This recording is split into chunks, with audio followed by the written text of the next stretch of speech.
ಕಂಬಿ ಹಿಂದೆ ಕಾಟೇರ ಜೈಲಲ್ಲಿ ಅಕ್ಷರಶಃ ನರಕ ದರ್ಶನವಾಗ್ತಾ ಇದೆ. ಈ ಬಾರಿ ಡೆವಿಲ್ಗೆ ಜೈಲಲ್ಲಿ ವಿವಿಐಪಿ ಟ್ರೀಟ್ಮೆಂಟ್ ಇಲ್ಲ. ದರ್ಶನ್ ಅಂಡ್ ಗ್ಯಾಂಗ್ ಮೇಲೆ ಹದ್ದಿನ ಕಣ್ಣೀರಿಸಲಾಗಿದೆ. ಸುಪ್ರೀಂ ಕೋರ್ಟ್ ಚಾಟಿ ಬೀಸಿದ ಬಳಿಕ ಜೈಲಧಿಕಾರಿಗಳು ಎಚ್ಚೆತ್ತುಕೊಂಡಿದ್ದಾರೆ. ಕೊಠಡಿ ಸಂಖ್ಯೆ 1ರಲ್ಲಿ ಡಿ ಗ್ಯಾಂಗ್ ಇದೆ. ದಿನದ 24 ಗಂಟೆಯೂ 4 ಗೋಡೆ ಮಧ್ಯೆಯೇ ದಾಸ. ಕಾರಿಡಾರ್ನಲ್ಲಿ ವಾಕ್ ಮಾಡಲು ಅನುಮತಿ ಇಲ್ಲ. ಯಾವ ರೀತಿಯಾಗಿ ನಟ ದರ್ಶನ್ಗೆ ನಿಜ ಜೈಲಿನ ಅನುಭವ ಆಗ್ತಾ ಇದೆ ಅನ್ನೋದರ ವಿವರಣೆ ಇದು. 3 ದಿನ ಆಗಿದೆ. ರೇಣುಕಾಸ್ವಾಮಿ ಕೊಲೆ ಪ್ರಕರಣಕ್ಕೆ ಸಂಬಂಧಪಟ್ಟಂತೆ ಹೈಕೋರ್ಟ್ ಮಂಜೂರು ಮಾಡಿದಂತಹ ಜಾಮೀನನ್ನು ಸುಪ್ರೀಂ ಕೋರ್ಟ್ ರದ್ದುಪಡಿಸಿ ಪ್ರಕರಣಕ್ಕೆ ಸಂಬಂಧಪಟ್ಟಂತಹ 7 ಆರೋಪಿಗಳನ್ನು ಅರೆಸ್ಟ್ ಮಾಡಿ ಜೈಲಿಗಟ್ಟಲಾಗಿದೆ. ಈ ನಡುವೆ ನಟ ದರ್ಶನ್ಗೆ ಯಾವ ರೀತಿಯಾಗಿ ನರಕ ದರ್ಶನವಾಗ್ತಾ ಇದೆ ಜೈಲಿನಲ್ಲಿ ಅನ್ನೋ ಮಾಹಿತಿ. ಈ ಹಿಂದೆ ಒಂದಷ್ಟು ಸೌಲಭ್ಯಗಳನ್ನ ಜೈಲಿನೊಳಗಡೆ ಇದ್ದೇ ಪಡ್ಕೊಂಡಿದ್ರು ನಟ ದರ್ಶನ್. ಆದರೆ ಈ ಬಾರಿ ಆ ರೀತಿ ಇಲ್ಲ. ಊಟ ತಿಂಡಿ ಕೊಠಡಿಗೆ ಪೂರೈಸ್ತಾರೆ ಸಿಬ್ಬಂದಿ. ಜೈಲಿನಲ್ಲಿ ಏನು ಕೊಡ್ತಾರೋ ಅದೇ ಮೆನು ಪ್ರಕಾರ ನಟ ದರ್ಶನ್ ಸೇರಿದಂತೆ ಇತರ ಆರೋಪಿಗಳಿಗೂ ಕೂಡ ಊಟ ಉಪಹಾರವನ್ನ ನೀಡಲಾಗುತ್ತೆ.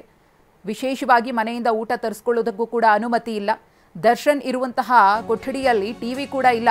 ಖಾಲಿ ಕೂರಬೇಕು, ಪುಸ್ತಕ ಓದಬೇಕು. ಜೈಲಧಿಕಾರಿಗಳು ದಿನದ 24 ಗಂಟೆಯೂ ಕೂಡ ಅವರ ಮೇಲೆ ನಿಗಾ ವಹಿಸಿದ್ದಾರೆ. ದರ್ಶನ್ ಅಂಡ್ ಗ್ಯಾಂಗ್ ಮೇಲೆ ಯಾರ್ಯಾರ ಕಣ್ಣು? ಓರ್ವ ಅಸಿಸ್ಟೆಂಟ್ ಸೂಪರಿಂಟೆಂಡೆಂಟ್ ಇಂದ ನಿಗಾ, 2 ಜೈಲರ್, 2 ಅಸಿಸ್ಟೆಂಟ್ ಜೈಲರ್ ಉಸ್ತುವಾರಿ, ಸೆಲ್ ಬಳಿ 2 ಹೆಡ್ ವಾರ್ಡರ್ಗಳಿರ್ತಾರೆ. ಜೈಲಿನಲ್ಲಿ ದರ್ಶನ್ಗೆ ಯಾರ ಭೇಟಿಗೂ ಕೂಡ ಅವಕಾಶ ಇಲ್ಲ. ಕಳೆದ ಬಾರಿ ನಾವು ಗಮನಿಸಿದ್ವಿ, ಬಳ್ಳಾರಿಯಲ್ಲಿದ್ದಾಗಲೂ ಕೂಡ ಪರಪ್ಪನ ಅಗ್ರಹಾರ ಜೈಲಿನಲ್ಲಿದ್ದಾಗಲೂ ಕೂಡ ಮನೆಯಿಂದ ಊಟ ಬರ್ತಾ ಇತ್ತು. ಅವರಿಗೆ ಬೆನ್ನು ನೋವು ಅನ್ನೋ ಕಾರಣಕ್ಕೋಸ್ಕರ ಮೆತ್ತನೆಯ ಹಾಸಿಗೆ ಸಿಕ್ಕಿತ್ತು, ಒಳ್ಳೆ ಕ್ವಾಲಿಟಿಯ ಬೆಡ್ಶೀಟ್ ಸಿಕ್ಕಿತ್ತು. ಆದರೆ ಈ ಬಾರಿ ಅದು ಯಾವುದಕ್ಕೂ ಕೂಡ ಅವಕಾಶ ಇಲ್ಲ. ಆಗಿಂದಾಗಲೇ ಬಂದು ಅವರ ಪತ್ನಿ, ಮಗ ಮತ್ತು ಸಂಬಂಧಿಕರು, ಸ್ನೇಹಿತರು ಭೇಟಿಯಾಗಿ ಹೋಗ್ತಾ ಇದ್ರು. ಆದರೆ ಈ ಬಾರಿ ಪರಪ್ಪನ ಅಗ್ರಹಾರ ಜೈಲಿನಲ್ಲಿರುವಂತಹ ನಟ ದರ್ಶನ್ಗೆ ಅದಕ್ಕೆ ಅವಕಾಶವೇ ಇಲ್ಲ. ಜೈಲಧಿಕಾರಿಗಳು ತುಂಬಾ ಸ್ಟ್ರಿಕ್ಟ್ ಆಗಿದ್ದಾರೆ. ನಟ ದರ್ಶನ್ಗೆ ಯಾವುದೇ ರೀತಿಯ ಸೌಲಭ್ಯವನ್ನ ಅಥವಾ ಸವಲತ್ತುಗಳನ್ನಾಗಲಿ ಅನುಕೂಲ ಆಗೋ ಧಾಟಿಯಲ್ಲಿ ವ್ಯವಸ್ಥೆಗಳನ್ನ ಮಾಡಿಕೊಡದೇ ಇರೋದಕ್ಕೆ ನಿರ್ಧರಿಸಿದ್ದಾರೆ. ಪರಪ್ಪನ ಪಂಜರದಲ್ಲಿ ಡೆವಿಲ್ ಗ್ಯಾಂಗ್ ನರಳಾಟ. 3ನೇ ದಿನಕ್ಕೆ ದರ್ಶನ್ ಟೀಮ್ ಜೈಲುವಾಸ ಎಂಟ್ರಿಯನ್ನ ಕೊಟ್ಟಿದೆ. ಸಾಮಾನ್ಯ ವಿಚಾರಣಾಧೀನ ಕೈದಿಯಂತೆ ಸೆರೆವಾಸವನ್ನ ಅನುಭವಿಸಬೇಕಿದೆ. ಜೈಲಿನ ಮೆನುವಿನಂತೆ ಇವತ್ತು ಪಲಾವನ್ನ ಕೊಡಲಾಗಿದೆ ನಟ ದರ್ಶನ್ ಸೇರಿದಂತೆ ಇತರ ಆರೋಪಿಗಳಿಗೆ. ತಿಂಡಿಗೂ ಮುನ್ನ ಬಿಸಿನೀರನ್ನ ತಗೊಂಡಿದ್ದಾರೆ ನಟ ದರ್ಶನ್. ದಿನಪತ್ರಿಕೆಗಳತ್ತ ಕಣ್ಣಾಡಿಸಿದ್ದಾರೆ ಕೊಲೆ ಆರೋಪಿ ದರ್ಶನ್. ಸಹ ಕೈದಿಗಳ ಜೊತೆಗೆ ಪವಿತ್ರ ಗೌಡ ಬೆರಿತಾ ಇದ್ದಾರೆ ಅನ್ನೋ ಮಾಹಿತಿ. ಜೈಲು ವಾತಾವರಣಕ್ಕೆ ಹೊಂದ್ಕೊಳ್ಳೇಬೇಕು, ಯಾಕಂದ್ರೆ ಇನ್ನೊಂದಷ್ಟು ದಿನಗಳ ಕಾಲ ಅವರು ಜೈಲಲ್ಲೇ ಇರಬೇಕಾಗುತ್ತೆ. ಈ ಕುರಿತು ಮತ್ತಷ್ಟು ಮಾಹಿತಿಯನ್ನ ಕೊಡ್ತಾರೆ ನಮ್ಮ ಪ್ರತಿನಿಧಿ ರಾಜಪ್ಪ. ಇವತ್ತಿಗೆ 3 ದಿನ ನಟ ದರ್ಶನ್ ಮತ್ತೆ ಪರಪ್ಪನ ಅಗ್ರಹಾರ ಜೈಲು ಪಾಲಾಗಿ ಹೇಗಿದೆ ಅಂತ ಹೇಳಿ ಅಲ್ಲಿನ ಜೈಲಿನ ರಿಯಲ್ ಅನುಭವ ಸದ್ಯಕ್ಕೆ ನಟ ದರ್ಶನ್ಗೆ ಹಾಗೆಯೇ ಇನ್ನುಳಿದಂತಹ ಆರೋಪಿಗಳಿಗೆ. ರಾಜಪ್ಪ,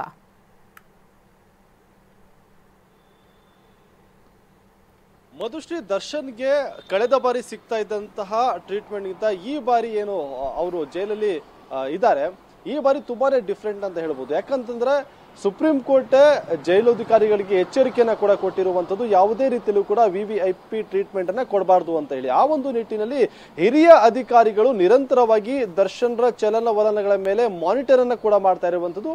ಅದು ಒಂದು ಕಡೆ ಆದ್ರೆ, ಮತ್ತೊಂದೆಡೆ ಜೈಲಿನಲ್ಲಿರುವಂತಹ ದರ್ಶನ್ ಮೇಲೆ 2 ವಾರ್ಡರ್ಗಳು ಜೊತೆಗೆ 2 ಹೆಡ್ ವಾರ್ಡರ್ಗಳು ಕೂಡ ನಿರಂತರವಾಗಿ ದಿನದ 24 ಗಂಟೆ ಕೂಡ ಅವರು ಉಳಿದುಕೊಂಡಿರುವಂತಹ ನೂತನವಾಗಿ ನಿರ್ಮಾಣಗೊಂಡಿರುವಂತಹ ಮಹಿಳಾ ಕೇಂದ್ರ ಕಾರಾಗೃಹ ಏನಿದೆ ಅದು ಇನ್ನೂ ಕೂಡ ಮಹಿಳಾ ಕೈದಿಗಳಿಗೆ ನೀಡಲಾಗಿಲ್ಲ.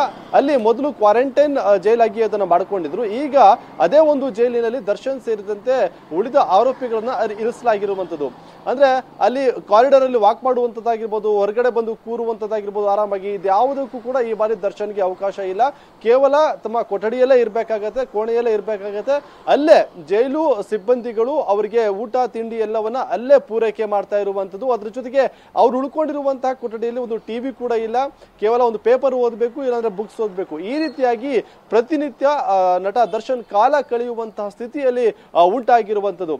ಯಾವುದೇ ರೀತಿಯಾದಂತಹ ಒಂದು ವಿವಿಐಪಿ ಟ್ರೀಟ್ಮೆಂಟ್ ಅನ್ನ ದರ್ಶನ್ಗೆ ಕೊಡೋದಕ್ಕೆ ಈಗಾಗಲೇ ನಿರಾಕರಣೆ ಕೂಡ ಮಾಡಲಾಗಿರುವಂತದ್ದು. ಅದ್ರ ಜೊತೆಗೆ ಜೈಲು ಅಧಿಕಾರಿಗಳು ಕೂಡ ಸಾಕಷ್ಟು ಸುಪ್ರೀಂ ಕೋರ್ಟ್ನ ಆದೇಶದ ಬಳಿಕ ಎಚ್ಚೆತ್ತುಕೊಂಡಿದ್ದಾರೆ ಅಂತ ಹೇಳ್ಬೋದು ಮಧುಶ್ರೀ. ಧನ್ಯವಾದ ರಾಜಪ್ಪ ತಮ್ಮೆಲ್ಲ ಮಾಹಿತಿಗಾಗಿ. ಎಸ್, ನಟ ದರ್ಶನ್ಗೆ ಸಂಬಂಧಪಟ್ಟಂತೆ ಯಾವ ರೀತಿಯಾಗಿ ಜೈಲಿನಲ್ಲಿ ಬೆಳವಣಿಗೆಗಳಾಗ್ತಾ ಇದೆ ಅನ್ನೋದನ್ನ ಗಮನಿಸಿದ್ವಿ.